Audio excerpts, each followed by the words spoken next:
Détroit d'Ormuz, 5 janvier 2008. Des navires de guerre américains croisent au large des côtes iraniennes. Quand soudain, des hors-bords apparaissent et s'approchent de la flotte américaine.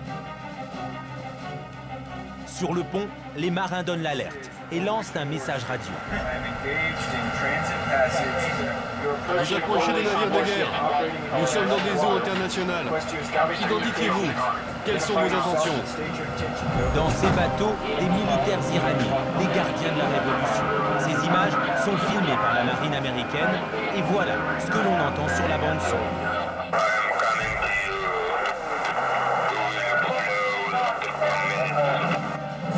Rien ne se passe. Mais 2 jours plus tard, les images sont sur toutes les chaînes américaines. Des bateaux iraniens encerclent et narguent des navires de guerre américains dans le détroit d'Ormuz. Au même moment, le président Bush est en voyage en Israël. Il prend l'incident très au sérieux et met en garde l'Iran. Il y aura de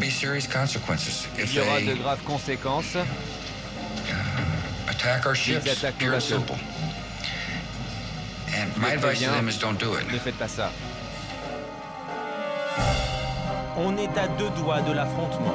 Depuis des mois, l'Iran et son président Mahmoud Ahmadinejad sont présentés comme l'incarnation du mal. Qui pousse à la guerre contre l'Iran? Enquête dans les coulisses de la propagande américaine.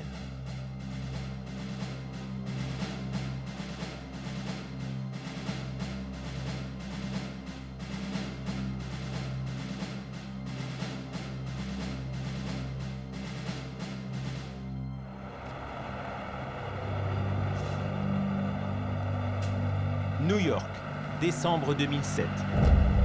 1 mois avant l'incident du détroit d'Ormuz. Nous avons rendez-vous avec celui qui est aux États-Unis le porte-drapeau de la propagande contre l'Iran. Il est 9 h, studio de la BBC. Cet homme, c'est John Bolton, le plus va-t-en-guerre des Républicains. Ancien ambassadeur à l'ONU, il n'a plus de fonction officielle aujourd'hui, mais c'est un proche de George Bush. La presse le surnomme John Wayne. L'Iran est le principal financier du terrorisme. Les pays comme l'Iran jouent la montre pour développer leur programme militaire nucléaire. John Bolton martèle son message depuis des mois sur les chaînes américaines et aussi, comme ce matin, dans les médias étrangers. Nous sommes dans un de ces moments de l'histoire où ne pas agir conduit inévitablement à une catastrophe comme la Seconde Guerre mondiale. Bolton enchaîne les interviews. Il en a 9 aujourd'hui. Son message, l'Iran doté de l'arme nucléaire est une menace pour le monde. Il veut une guerre préventive. Vous pensez vraiment qu'une attaque préventive sur l'Iran pourrait être une bonne chose? Je ne pense pas que c'est une bonne chose, mais l'Iran doté de la bombe atomique n'est pas une bonne chose non plus. Il faut faire des choix dans la vie. Si le choix est entre l'Iran avec l'arme nucléaire ou un usage limité de la force pour l'en empêcher, je pense qu'il faut choisir la force. Autre argument de Bolton, le président iranien serait un nouvel Hitler. Il est vrai que depuis plusieurs mois, Mahmoud Ahmadinejad multiplie les provocations antisémites. Comme ce jour-là, en février 2006, pour l'anniversaire de la Révolution. Aujourd'hui, il y a des gens qui nous disent que l'Holocauste a existé. Et nous devrions les croire, sans nous poser de questions. Certains disent que ces déclarations sont juste rhétoriques, qu'il ne faut pas les prendre au pied de la lettre. Beaucoup de gens pensaient aussi que Mein Kampf était seulement rhétorique. Nous devons prendre en compte ces déclarations, même si certaines sont exagérées ou destinées à l'opinion iranienne. Ahmadinejad n'en est pas à son coup d'essai. Il a organisé plusieurs conférences à Téhéran intitulées « Le monde sans Israël et sans les États-Unis ». Je crois que l'ambassadeur israélien à l'ONU a très bien résumé la situation en disant « Ahmadinejad nie l'Holocauste juif » tout en préparant le prochain. C'est avec ce type d'argument que les va-t-en-guerre marquent des points dans l'opinion américaine. Lorsque le président Ahmadinejad vient à New York en septembre dernier faire un discours à la tribune des Nations Unies, Une foule hostile manifeste dans les rues de la ville. Les manifestants brandissent des pancartes. Ahmadinejad finance la terreur. Hitler est vivant. Et quelques heures plus tard, pendant qu'il parle à l'université de Columbia, les commentateurs de télévision se déchaînent. Cette université vend son âme en offrant une tribune au diable, le diable incarné par Ahmadinejad. En 2 ans, le président iranien est devenu l'ennemi public numéro 1 de l'Amérique. À la télévision américaine, une chaîne diabolise l'Iran à longueur d'émission, Fox News. C'est la chaîne d'information la plus regardée du pays, loin devant CNN. Et voilà comment est montré l'Iran, un pays sur le pied de guerre. Ces images passent en boucle sur la chaîne. Et les journalistes n'hésitent pas à donner leur avis, comme le présentateur vedette Bill O'Reilly. Je pense que les gens ne se rendent pas compte du danger que représente ce pays pour le monde. Les gens ne connaissent rien à la situation en Iran. Ils ne connaissent pas sa culture, ils ne savent pas ce qui se passe là-bas. Pour moi, c'est le pays le plus dangereux du monde. So what is the bigger worry for Wall Street? A preemptive war with Iran or Iran that's armed with nukes? Well, hello everyone, I'm Cherry Keenan and welcome to Cash In. C'est Let's get the l'expert stocks. financier qui se lâche en direct. I just can't believe we're just Je now n'en growing reviens up pas que war nous plans with envisagions Iran. seulement maintenant We've de been faire la since guerre à l'Iran. 1979. Pourquoi n'a-t-on rien fait depuis 1979? Iran L'Iran is est le the cœur spiritual and spirituel et financial financier de heart of militant l'islamisme. Islam. That's Voilà the le vrai real problème. problem here, Ce n'est not pas Oussama Ben Laden or ou the les insurgés insurgency. irakiens. That's the war we're fighting.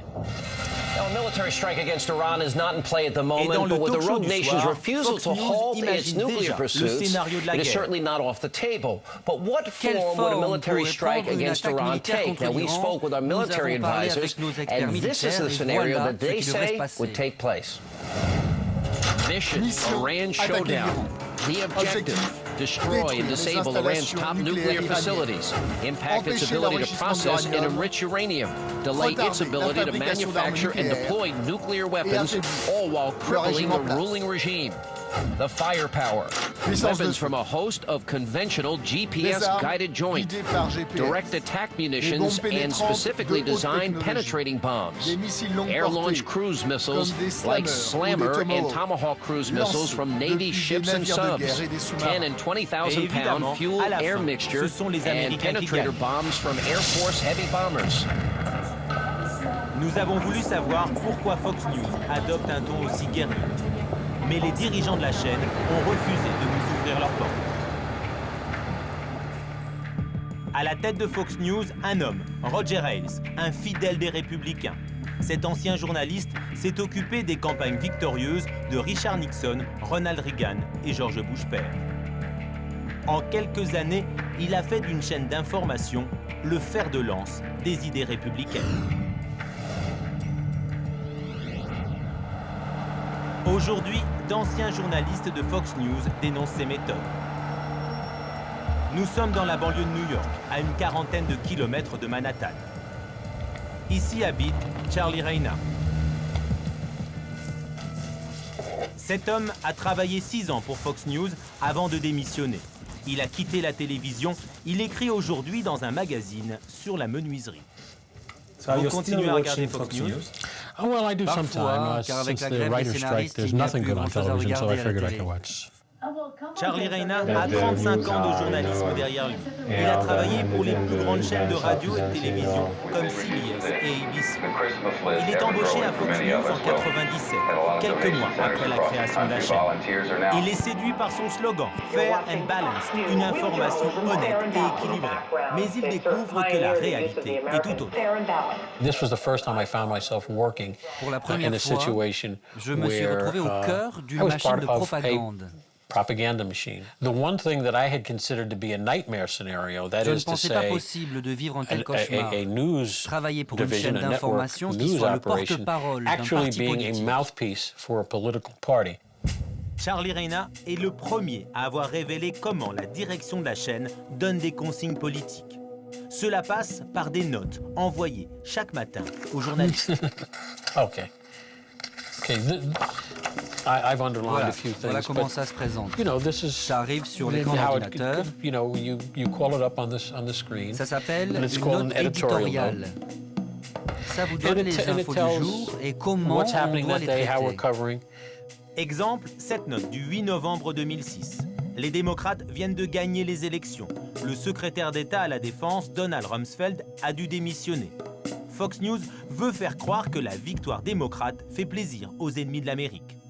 Voici ce que le directeur de l'information demande aux journalistes.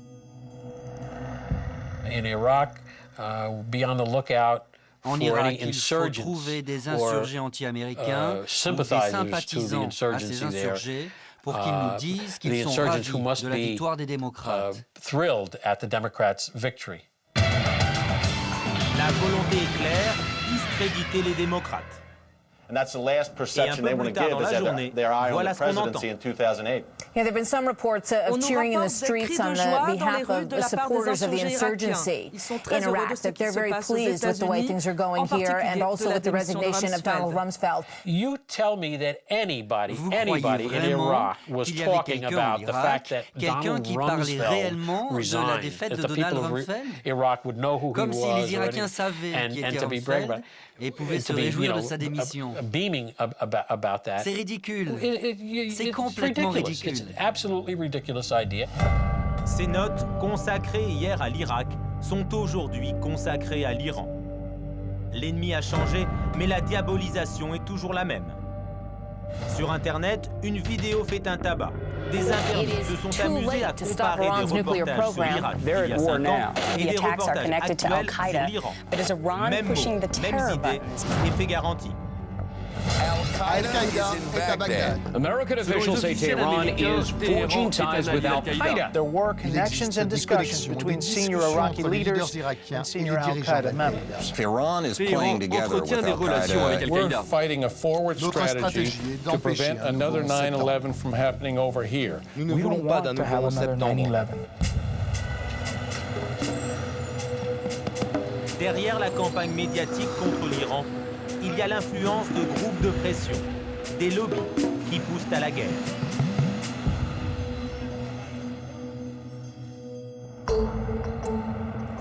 Deux universitaires ont lancé un pavé dans la mare, un livre sur le lobby pro-Israël. Ces groupes de pression qui défendent les intérêts d'Israël aux États-Unis, un sujet tabou.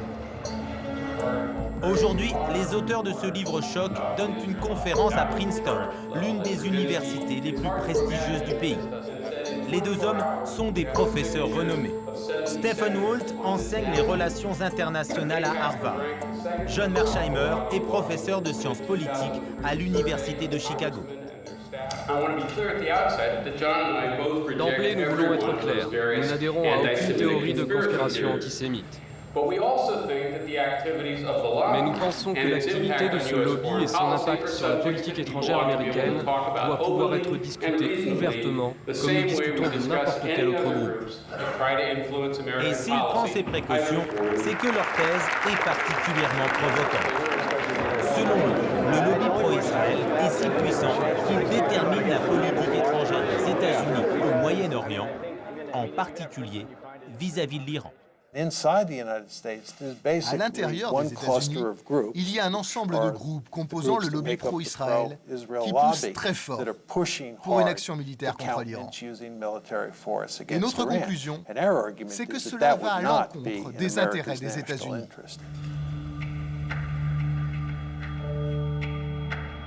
Tous ces groupes de pression se trouvent à Washington, la capitale fédérale, le centre de décision du pays.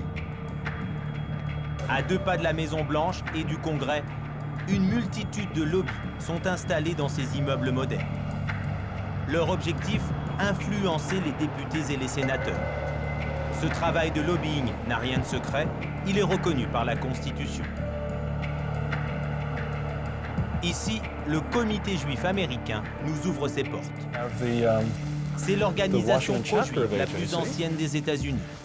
Son cheval de bataille, lutter contre l'antisémitisme et défendre les intérêts de l'État d'Israël. Jason Isaacson est le directeur des relations internationales. Il nous fait la visite. Richard Fulton est notre directeur législatif. Il est responsable de toutes nos relations avec le Congrès sur de nombreuses questions. Nous travaillons directement avec le Congrès. Mais notre influence s'exerce aussi grâce à nos membres. Ils passent nos messages à leurs députés pour que ceux-ci comprennent bien que nos idées sont celles de leurs électeurs. Jason Isaacson ne le cache pas. La préoccupation politique du moment, c'est l'Iran. Les menaces du président Ahmadinejad sont prises très au sérieux. Pour lui, les États-Unis doivent soutenir Israël. Il n'est pas possible de laisser un si petit pays entouré de voisins si peu amicaux, et en particulier d'un pays très hostile en train de développer une arme nucléaire. Il est impossible d'ignorer cette situation. Il serait vraiment idiot de penser que ces menaces ne sont que des mots. Un groupe de pression est sur une ligne particulièrement dure contre l'Iran, l'EPAC. Sur son site internet, il se revendique comme l'organisation la plus influente dans les relations israélo-américaines. C'est aussi le groupe de pression le plus discret. Ses bureaux de Washington se trouvent dans cet immeuble. Mais ici, pas question d'entrer avec une caméra ou d'interviewer quelqu'un. Nous obtenons tout de même de rencontrer le directeur des relations publiques dans un café tout proche. Il ne veut pas nous répondre face caméra. Nous le filmons de loin. C'est dommage que vous ne vouliez pas nous donner l'interview. Nous ne répondons jamais à la télévision. Pourquoi? Je ne sais pas. On ne le fait pas. Et surtout pas aux médias étrangers. Pendant tout l'entretien, il va minimiser l'influence de son organisation. Selon lui, presque tous les membres du Congrès sont spontanément d'accord pour être fermes avec l'Iran.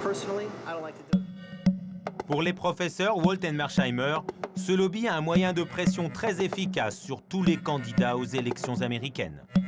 L'EPAC rencontre tous les candidats et leur demande de signer un papier dans lequel ils prennent position sur le Moyen-Orient.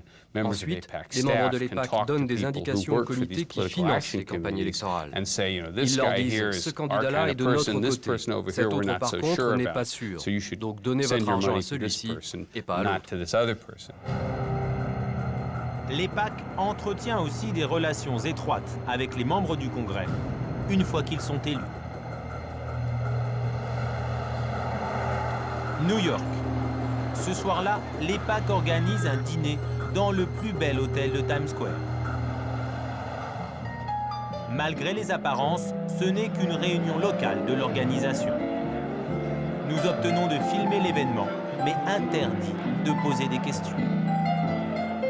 Sur les tables, des dépliants désignent le président iranien comme l'ennemi numéro 1 d'Israël et des États-Unis.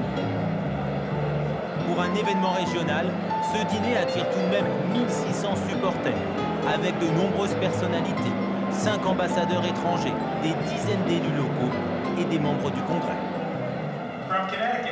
De Connecticut, le député Chris Shays. De Michigan, le député Thaddeus McCotter. En tout, une douzaine de députés et sénateurs sont dans la salle, républicains comme démocrates. À la tribune, le directeur de l'organisation appelle à la mobilisation contre l'Iran. Il est temps pour les dirigeants américains de s'occuper du problème iranien et en particulier empêcher l'Iran de devenir une puissance nucléaire. C'est notre défi. Et cela ne peut arriver que grâce à votre soutien et à votre aide. Je vous remercie beaucoup d'être venu ce soir. À la fin du repas, l'EPAC lance un clip d'autopromotion. Des images de leur grand congrès annuel. 200 députés et sénateurs y assistent chaque année. À la tribune, on reconnaît le vice-président, Dick Cheney. John Bolton, le va-t-en-guerre républicain. Et la sénatrice démocrate Hillary Clinton. En 2005, ils ont même reçu le soutien du plus haut personnage de l'État. Vous pouvez faire passer le message. Un État d'Israël libre, prospère et sûr est dans l'intérêt de la nation américaine. La soirée se clôt par les hymnes américains et israéliens, repris en chœur par la salle. Ce lobby n'est pas le seul à encourager une politique musclée des États-Unis au Moyen-Orient. Les lobbies du pétrole et de l'armement poussent dans le même sens. La propagande sur l'Iran se décide aussi au plus haut niveau de l'État, à la Maison-Blanche. L'artisan de cette propagande, ce n'est pas le président Bush, mais l'homme à ses côtés, Dick Cheney, son vice-président. Cheney, un faucon proche du lobby du pétrole, ancien ministre de la Défense pendant la guerre du Golfe en 91. Dick Cheney, aujourd'hui, très remonté contre l'Iran. Le régime iranien doit savoir que s'il continue comme ça, la communauté internationale est prête à réagir et les conséquences seront graves. Expert militaire à la retraite, Lawrence Wilkerson est aujourd'hui professeur à l'Université de Washington. Jusqu'en 2005, il était le chef de cabinet de Colin Powell, le secrétaire d'État américain. Il a vu de très près l'influence du vice-président Cheney sur George Bush. Part of his technique is to be very powerful. Sa tactique, c'est d'être extrêmement puissant, mais dans l'ombre. And imminence grise. Ladies and gentlemen, the Déjà president avant and the vice l'invasion president d'Irak, of the c'est le United States. vice-président qui s'occupait de la propagande de guerre. George W. Bush, George he wasn't Bush n'avait aucune steeped in anything. Il ne He connaissait didn't know ni les relations international relations, internationales, he had no ni le bureaucratic fonctionnement de expertise, l'administration. he knew Il s'y baseball, connaissait en baseball, and a little bit et il about avait his peut-être, father's grâce à son experience père, in China un peu de and maybe connaissances one sur or la two other Chine places. et sur un He ou really deux was autres not a endroits dans le very, monde. very, Mais ce n'était pas ce shall qu'on we appelle un say, président knowledgeable, éclairé, perspicace insightful, et experienced expérimenté. president. Pour sa propagande, la Maison-Blanche instrumentalise toutes les institutions du pays, y compris l'armée et les services de renseignement.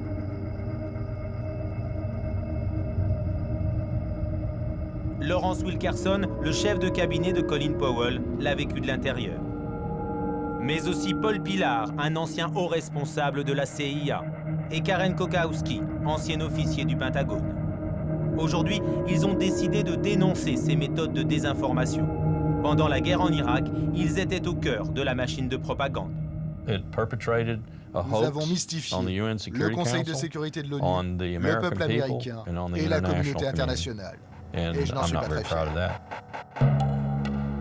Souvenez-vous, le 5 février 2003, Colin Powell brandit aux Nations Unies une fiole censée contenir de l'anthrax fabriqué par les Irakiens. Le plus beau coup de propagande de l'administration Bush. Combien de temps allons-nous supporter le refus de l'Irak avant que le Conseil de sécurité et l'ensemble des Nations Unies ne disent « ça suffit ». En coulisses, le colonel Wilkerson était chargé d'écrire le discours. Il n'a eu qu'une semaine pour le préparer. When Secretary Powell told me that I had this task, he also handed me the script. Ce script The script avait was été written in the écrit par vice le bureau president's du office. vice-président. We wasted Nous most avons of the perdu whole une first journée day entière à le going through vérifier. this script. It was Cela ne valait worthless. rien. It Les was infos n'étaient pas cherry-picked. fondées. It was C'était plus designed un to be a scénario movie de film script. qu'un It wasn't exposé d'un designed to service be de an renseignement. intelligence briefing. And Nous so we avons perdu wasted une journée à almost le the whole vérifier. first day. Et 8 nous l'avons hours we jeté. wasted. So we threw that out. Wilkerson a tout repris à zéro. Il lui restait 6 jours pour construire un argumentaire crédible sur les armes de destruction massive de Saddam Hussein. If you had been me on day Si one, vous aviez looking été à at ma what we had to place, do, en voyant tout ce and qu'il y avait à contemplating faire, it, vous you seriez probably sûrement... Because Je ne pensais there's no vraiment way pas I qu'on thought y we were going arriverait. to get all this together, and it was a C'est un miracle that miracle we qu'on ait did get bouclé it tout à together. temps. Now I wish Et we maintenant, je hadn't le gotten regrette. it together. Pourquoi? Because it Parce was que c'était faux. false. Pour le discours de Powell à l'ONU, Wilkerson a utilisé des informations venues de la CIA. Comme par exemple sur l'existence en Irak de laboratoires mobiles d'armes biologiques sur des camions et des trains. Toutes ces informations étaient fausses. La CIA a menti au secrétaire d'État Powell. In fact, what made it to Colin Powell was that Ce there qui a were été dit à 4 Colin sources Powell, c'est for que this cette information venait de all 4 sources independently indépendantes qui toutes se corroborating recoupaient. what the information said. And Une one des of those sources était sources un had been an ingénieur ayant engineer travaillé who dans worked un de in ces one of labos. these labs, Il avait même assisté à un accident qui avait fait des morts. And this is the individual we were told that gave us the specifications to draw the mobile labs for the presentation. Aujourd'hui, on sait qu'il n'y avait qu'un seul informateur et qu'il n'était pas fiable. Aucun agent américain ne l'avait interrogé et rien de tout ça n'a été dit ni à Colin Powell ni à moi. Un mois après ce discours, l'Amérique entre en guerre contre l'Irak. Le monde entier s'est laissé piéger par la propagande américaine. Sur l'Iran, les choses sont très différentes aujourd'hui. L'ONU a voté à 3 reprises des sanctions économiques contre le pays. Mais l'option militaire n'est pas à l'ordre du jour. À l'époque de l'Irak, un bureau avait été créé au cœur du Pentagone pour fabriquer de fausses informations sur le régime de Saddam Hussein. Une structure secrète, l'OSP, le Bureau des plans spéciaux. Son but, désinformer les citoyens, les politiques et même les militaires. Karen Kakowski a travaillé au Pentagone jusqu'en 2003, à la division Proche-Orient. Aujourd'hui, elle vit retirée avec son mari et ses 2 enfants dans une ferme de Virginie, à 2 heures de route de Washington. Le lieutenant-colonel Kakowski a abandonné l'uniforme pour être enseignant. Elle n'a pas quitté le Pentagone de gaieté de cœur. Elle a démissionné après 20 ans de bons et loyaux services. Elle était choquée par les méthodes de l'OSP, la mystérieuse structure de désinformation créée au ministère de la Défense.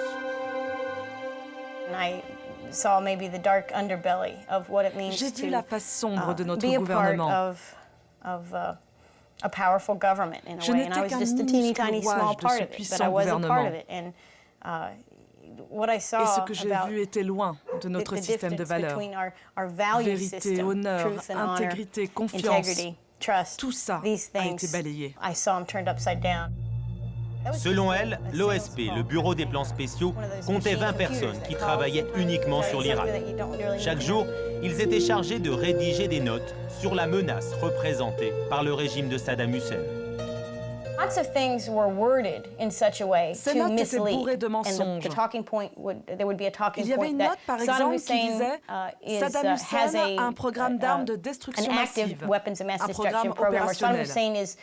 Ça, c'était vrai en 1987, et même en 1988. Vous pouviez trouver cette information dans des rapports des services secrets, vieux de 15 ans. Mais le problème, c'est que l'ESP mettait ça au présent. Le Bureau des plans spéciaux a ainsi intoxiqué toute la hiérarchie militaire. Karen Kakowski avoue aujourd'hui avoir participé contre son gré à cette manipulation au sein même du Pentagone. On nous ordonnait de copier les notes du Bureau des plans spéciaux dans nos propres rapports, mot pour mot, sans pouvoir changer les lignes. Pourquoi n'avoir rien dit? Eh bien, vous ne pouviez rien dire publiquement. Si vous l'aviez fait, vous auriez été rapidement viré ou réduit au silence et probablement mis en prison. Officiellement, le Bureau des plans spéciaux a été dissous, mais son directeur est toujours très actif au ministère de la Défense. Le docteur Abshilsky, qui était le directeur de l'OSP, est toujours au Pentagone. 5 ans après cette opération désastreuse de propagande, il est toujours là. Et il travaille maintenant uniquement sur l'Iran. Paul Pillar était à la CIA en 2003, au plus haut niveau de la hiérarchie. Il supervisait tous les renseignements venant du Moyen-Orient. Lui aussi dénonce l'influence abusive de la propagande gouvernementale. Après les attentats du 11 septembre, la CIA devait trouver à tout prix des connexions entre Saddam Hussein et Al-Qaïda. C'est aujourd'hui connu que le vice-président lui-même est venu à de nombreuses reprises à la CIA. Il venait interroger les spécialistes du contre-terrorisme sur ce qu'ils avaient ou pouvaient trouver sur des liens entre le régime de Saddam Hussein et Al-Qaïda. La question n'était jamais « dites-nous qui soutient Al-Qaïda », c'était « qu'est-ce que vous avez qui pourrait prouver un lien entre cette organisation et le régime irakien ». La CIA a cédé aux pressions de la Maison-Blanche. Elle a désigné Saddam Hussein comme l'allié d'Al-Qaïda, alors que c'était faux. Il n'y a jamais eu d'alliance entre Al-Qaïda et le régime de Saddam Hussein. Au plus, il y a eu des contacts où chaque partie se jaugeait et se surveillait. En 2003, les services de renseignement ont laissé faire la propagande présidentielle. Aujourd'hui, c'est totalement différent. Décembre 2007, coup de théâtre. La CIA et 15 autres agences de renseignement publient un rapport sur l'Iran. Ce rapport affirme que Téhéran a bien un programme nucléaire civil, mais a stoppé le programme nucléaire militaire depuis 2003. La menace d'une bombe atomique iranienne était le principal argument du président Bush pour justifier l'entrée en guerre. C'est un camouflet, les services secrets l'ont lâché. Les services secrets ont été tellement critiqués avec ce qui s'est passé en Irak qu'ils ne veulent plus se faire manipuler. Ils sont déterminés à sortir leurs informations, même si cela déplaît à l'administration. J'en connais plusieurs qui ont travaillé sur ce rapport. Tous étaient déterminés. Ils ne voulaient pas se soumettre aux pressions du président ou du vice-président. Ils voulaient publier ce rapport. Malgré la publication du rapport sur l'Iran, le président Bush ne désarme pas. Le lendemain, il martèle son message. L'Iran a été dangereux, l'Iran est dangereux, et l'Iran sera dangereux. Ils ont le savoir nécessaire pour fabriquer une arme nucléaire. Aujourd'hui, il est plus difficile pour George Bush de convaincre l'opinion publique et les médias américains. Il y a 5 ans, sur l'Irak, toute la presse américaine était tombée dans le panneau de la propagande présidentielle. Seuls 2 journalistes ne s'étaient pas laissés avoir. Ils travaillent à Washington pour le groupe McCloutry qui édite des quotidiens régionaux. Jonathan Lunday et Warren Strobel forment un duo de choc. Dès 2001, ils ont dénoncé la propagande de Bush sur l'Irak. Ce travail leur a valu ensuite plusieurs récompenses prestigieuses.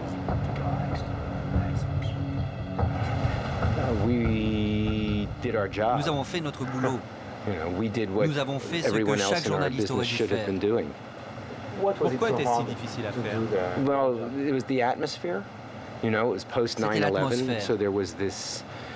C'était juste après le 11 septembre, et à l'époque, si vous contredisiez le président, si vous contredisiez la ligne officielle, ou si vous sembliez le faire, vous n'étiez pas un patriote. À l'époque, les 2 journalistes ont vérifié une par une les déclarations de la Maison-Blanche. En 2002, ils ont surpris le vice-président Dick Cheney en flagrant délit de mensonge, quand il affirmait que Saddam Hussein était sur le point d'avoir l'arme atomique.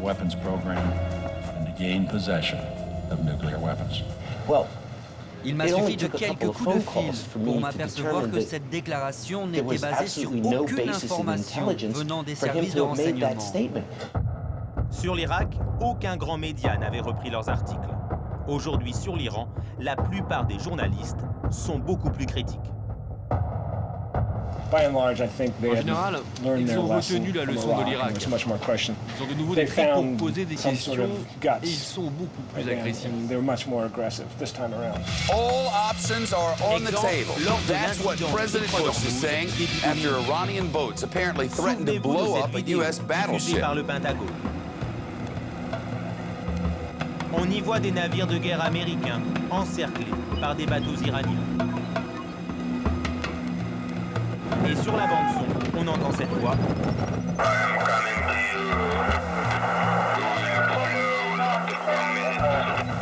Ce document laisse penser que la menace est transmise par radio depuis les bateaux iraniens. Selon le Pentagone, c'est une provocation iranienne. Dans un premier temps, tous les médias embrayent sur cette thèse et diffusent la réplique du président Bush. Il y aura de graves conséquences. Attack our ships, pure and simple. Je les préviens. And my advice to them is don't do it. Problème, Le lendemain, Téhéran diffuse sa propre vidéo de l'incident, filmée depuis les vedettes des gardes-côtes iraniens. La bande-son est très différente. Il n'y a aucune trace de menace dans les communications radio. Du coup, même Fox News, la plus va-t-en-guerre des chaînes américaines, fait marche arrière. Defense officials said to me today that it will be impossible to know whether that voice came in fact from one of the fast boats, whether it came from another ship that was in the region, or in fact it may have been a radio transmission from the shore. So a lot of loose ends here. Malaise au Pentagone. Lors de sa conférence de presse, le chef d'état-major des forces armées est mis en difficulté. The initial airstrikes took out numerous buried explosives. Vous avez entendu cette transmission. Alors selon votre expérience, ça ressemble à une transmission venue d'un bateau ou vue d'ailleurs? I've only listened to the radio transmission once, une fois seulement. And so même quand vous êtes sur le pont, as is often, even if you're out there on the bridge, it's hard to tell where they're coming from. So I just haven't analyzed it from that point of view. Finalement, le Pentagone ne donne pas d'explication sur l'origine de cette voix. Quelques jours plus tard, un journal évoque la piste du Filipino Monkey, le singe philippin, un radio-amateur qui aurait piraté les communications de l'US Navy. L'affaire tourne au gag. Comment expliquer un tel retournement de situation? Here's my opinion of it, and it's a fairly strong opinion now, because I've talked to people and I've examined it myself. It was a routine incident. C'était un incident It was blown banal, out of proportion mais il a by été certain monté en people in the épingle par White House. certaines personnes à la Maison The Blanche. military realized Les it militaires had s'en been sont blown out rendus of compte, proportion, y and I think compris Secretary Gates le did secrétaire à also, la Secretary of Défense. Defense, and moved Alors, very les carefully militaires ont commencé à faire underneath fuiter des the informations Sabrosa, pour so to dégonfler speak, tout ça. and deflated it. And also what's interesting is how that C'est très intéressant de voir comment cet incident s'est dégonflé et transformé en plaisanterie. It again, Les military militaires comme people, ceux like avec the ones I lesquels je worked with travaillais who, du temps de la in the propagande sur time of the l'Irak, Iraq n'ont propaganda rien did fait à nothing, I l'époque. think. I'm sorry. Comme moi, We all did d'ailleurs. nothing. I didn't do Je n'ai anything rien either, fait, je really. n'ai rien I dit. didn't stop it. I Je was n'ai rien unable to empêché. do anything significant. Aujourd'hui, les gens Now, agissent. people are doing things. Une partie des militaires a rejoint la fronde des services de renseignement. George Bush et son vice-président se heurtent à une opposition interne au plus haut niveau de l'État. Ce qui a changé, même si beaucoup de personnes ne s'en rendent pas compte, c'est le rapport de force à l'intérieur de l'administration Bush. Rumsfeld est parti et c'était l'allié principal de Cheney. Le nouveau secrétaire à la Défense ne veut pas d'une nouvelle guerre. Les généraux de l'armée américaine disent que les troupes ont déjà fort à faire en Irak et en Afghanistan et qu'il est impossible de faire quoi que ce soit de plus en Iran. La presse, l'armée et les services de renseignement renâclent à suivre la propagande de la Maison-Blanche.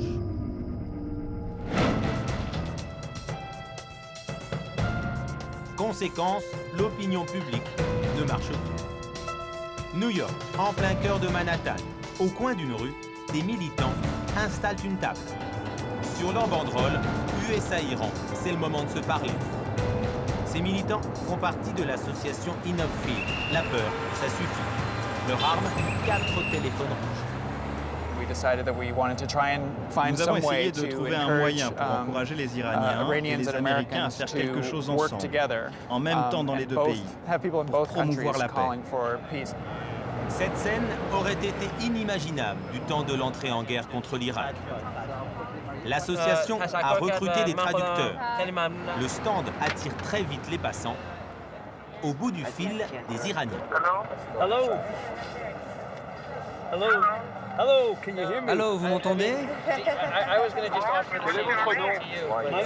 Je m'appelle David, et vous? Si je devais aller en Iran, vous me conseilleriez d'aller? Que connaissez-vous de la culture iranienne? Vous connaissez Britney Spears?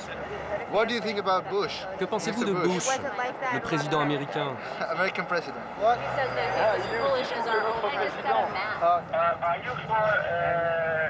Êtes-vous pour promouvoir la démocratie en faisant la guerre?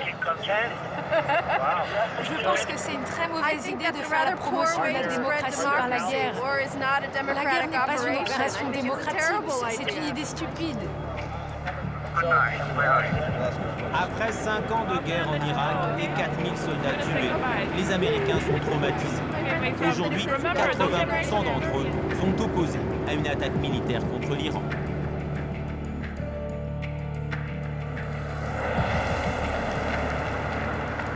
Au terme de notre enquête, nous avons découvert une histoire incroyable. Celle de deux anciens conseillers de la Maison-Blanche, Hilary Mann et Flint Leverett. Ils ont sacrifié leur carrière pour tenter de bloquer la propagande de Bush sur l'Iran. Mann et Leverett, deux républicains pure souche. Quand ils se sont mariés en 2003, le président Bush leur a envoyé un petit mot de félicitations signé de sa main. Aujourd'hui, ils sont la bête noire de la Maison-Blanche. C'est vraiment irresponsable pour l'administration américaine de conduire les affaires étrangères de cette manière. Après un certain temps, je ne voulais plus être complice de cette politique. Tout a commencé quelques mois avant le 11 septembre 2001. À l'époque, Hilary Mann conduisait des pourparlers secrets avec des diplomates iraniens à l'ONU. Le jour des attentats du World Trade Center, elle reçoit un appel d'un de ses diplomates iraniens. He said, I'm sure this is Al-Qaeda. Je suis sûr que c'est Al-Qaïda. We have to stand together against this, and that he said, I want to express my personal horror and sorrow that this has happened, and I'm sure the government of Iran will come out against it as well. À l'époque, les Iraniens sont en pleurs dans les rues de Téhéran. La population manifeste sa solidarité avec les victimes américaines. Des veillées à la bougie sont organisées et des centaines de personnes défilent dans les rues. À la télévision, le guide suprême de la révolution, Ali Khamenei, condamne sans ambiguïté l'attaque du 11 septembre. Et très concrètement, les Iraniens prêtent main forte aux Américains dans leur guerre contre le terrorisme. The weeks and months after 9/11, the Iranians did some remarkable things. They detained, arrested hundreds of Al-Qaeda operatives and deported them back to countries of origin. So to me, that was a very important activity that the Iranians did. Les Iraniens aident aussi les Américains à envahir l'Afghanistan. Ils donnent des informations précises à l'armée américaine pour bombarder les positions des talibans. Et pourtant, quelques semaines plus tard, voilà comment le président Bush remercie l'Iran dans son discours devant le Congrès. L'Iran continue de s'armer et d'exporter le terrorisme, alors que ses dirigeants continuent de réprimer le peuple iranien. Des pays comme celui-ci et leurs alliés terroristes forment un axe du mal qui menace la paix dans le monde. L'Iran est désigné membre de l'Axe du Mal aux côtés de l'Irak et de la Corée du Nord. Hilary Mann craint que cette déclaration mette un terme aux négociations secrètes qu'elle mène avec les Iraniens sur la situation au Moyen-Orient. The Iranians still kept coming to meet with us. Malgré There tout, was actually les not Iraniens a ont break in continué talks les at that négociations. time. They Il n'y a missed pas eu one de rupture meeting. des We were meeting pourparlers. with them monthly Ils ont at manqué that une point, seule and they réunion. missed the February Nous les rencontrions tous les 2002 mois et meeting ils ne in sont pas venus protest. en février But we did meet 2002 with en them guise de again starting in protestation. March of 2002, Mais nous les and we avons met with ensuite them rencontrés monthly chaque mois from de March mars 2002 à 2002 mars 2003. until March 2003. Mars 2003, c'est l'invasion de l'Irak. Quelques semaines plus tard, Donald Rumsfeld accuse l'Iran d'être derrière un attentat en Arabie Saoudite. Une accusation sans preuve, mais la Maison-Blanche ordonne l'arrêt des pourparlers secrets avec les Iraniens. Le 4 mai 2003, coup de théâtre. Hilary Mann reçoit ce fax dans son bureau. C'est une proposition de paix globale venue du gouvernement iranien.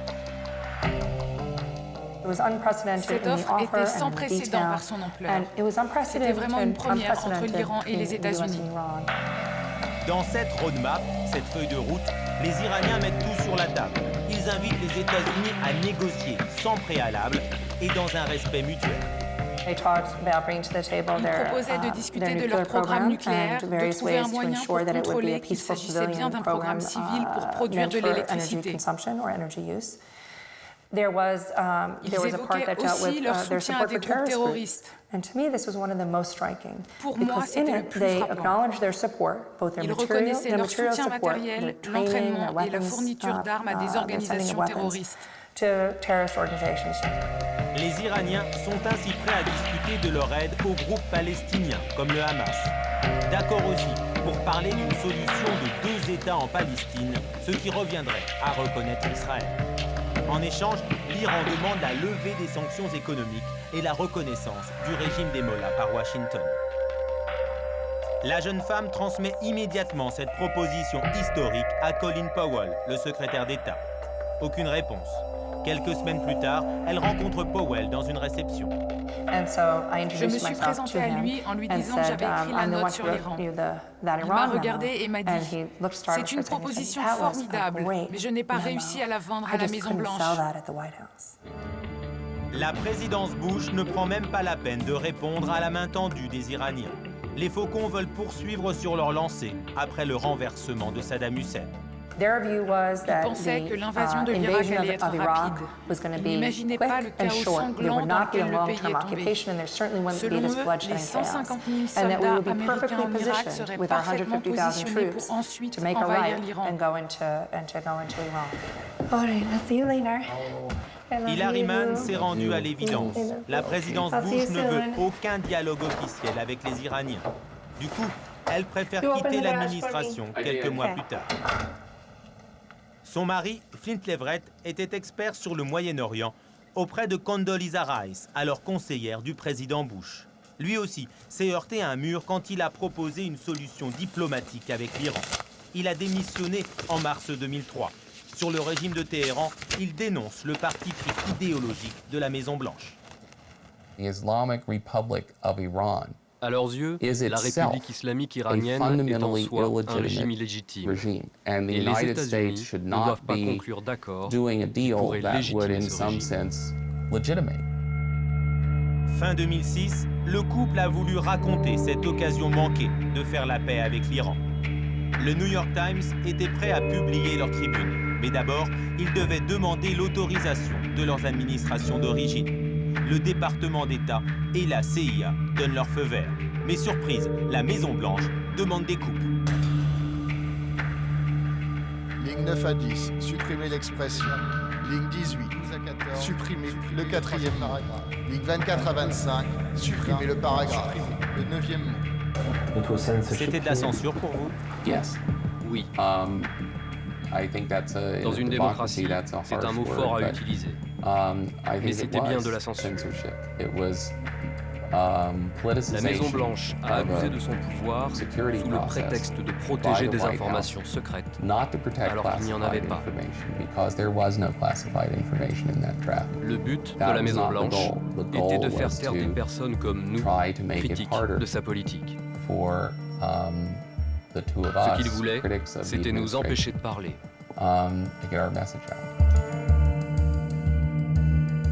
Le New York Times trouve la parade. Il publie l'article « Caviardé par la censure ». L'effet est désastreux pour la Maison-Blanche. Aujourd'hui, Hillary Mann et Flint Leverett parviennent à se faire entendre. En novembre dernier, ils ont témoigné tous les deux devant le Congrès pour dénoncer la diabolisation de l'Iran.